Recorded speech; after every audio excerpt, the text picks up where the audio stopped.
वो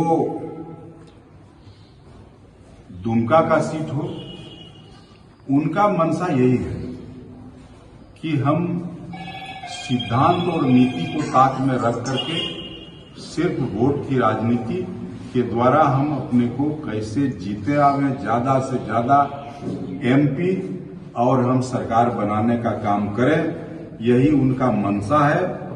बाकी केंद्रीय स्तर पर आप लोग देखते होंगे जिस ढंग से ये इलेक्ट्रॉनिक बॉन्ड का मामला आया, इस इलेक्ट्रॉनिक बॉन्ड में जितना बड़ा घपला हुआ है, ये हमको लगता है इस देश के इतिहास में पहली बार इतना बड़ा घपला हुआ है। और ये सिर्फ बड़े बड़े पूंजीपतियों की पार्टी बन करके रह गई है। इसीलिए धीरे धीरे जनता अब रीथिंकिंग करना शुरू किया, जनता सोचने लगी आखिर भारतीय जनता पार्टी के सरकार को बनाने में हम लोग इतने दिनों से इसको 10 वर्षों से देख रहे हैं, ये आखिर क्या किया। ग्रामीण स्तर में तो कुछ नहीं किया, ना यहां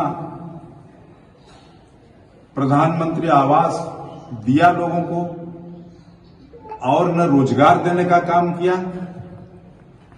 ये वादा पर वादा करते गया कि हम प्रति बरस 2 करोड़ लोगों को देश में रोजगार देंगे। उल्टे किया कि जितने भी यहां सरकारी उपक्रम है या सरकार के बड़े बड़े विभाग हैं, चाहे वो रेलवे हो, चाहे हवाई जहाज हो, ऐसे बहुत सारे संस्थानों को इन्होंने गिरवी रखने का काम किया। और सबसे बड़ा घाटा इस देश के नौजवानों को हुआ, जहां नौकरी जहां से पैदा होता है, जहां नौकरी मिलना चाहिए था, वैसे जगह को इन्होंने प्राइवेट संस्थानों को बेचा, जिसके चलते यहां बेरोजगारी और बढ़ी और बेरोजगारी का आलम हुआ। यही इस सरकार का सबसे बड़ा देन है। इसीलिए हम कहेंगे कि जिस ढंग से हमारे हेमंत जी काम कर रहे थे इस राज्य में, गांव से जुड़े हुए लोग, गरीब पहाड़ में रहने वाले लोगों के लिए जिस ढंग से काम करना शुरू किया, काम किया, इससे सभी को सीख लेना चाहिए। और इसी कारण आज हमको लगता है हेमंत जी को जेल के अंदर डाला गया। वो चाहे सरना धर्मकोट का मामला हो, चाहे 1932 खतियान का मामला हो, ये सारा मामला पहले हेमंत सोरेन ने इसको पटल पर लाया, ला करके पास कराया।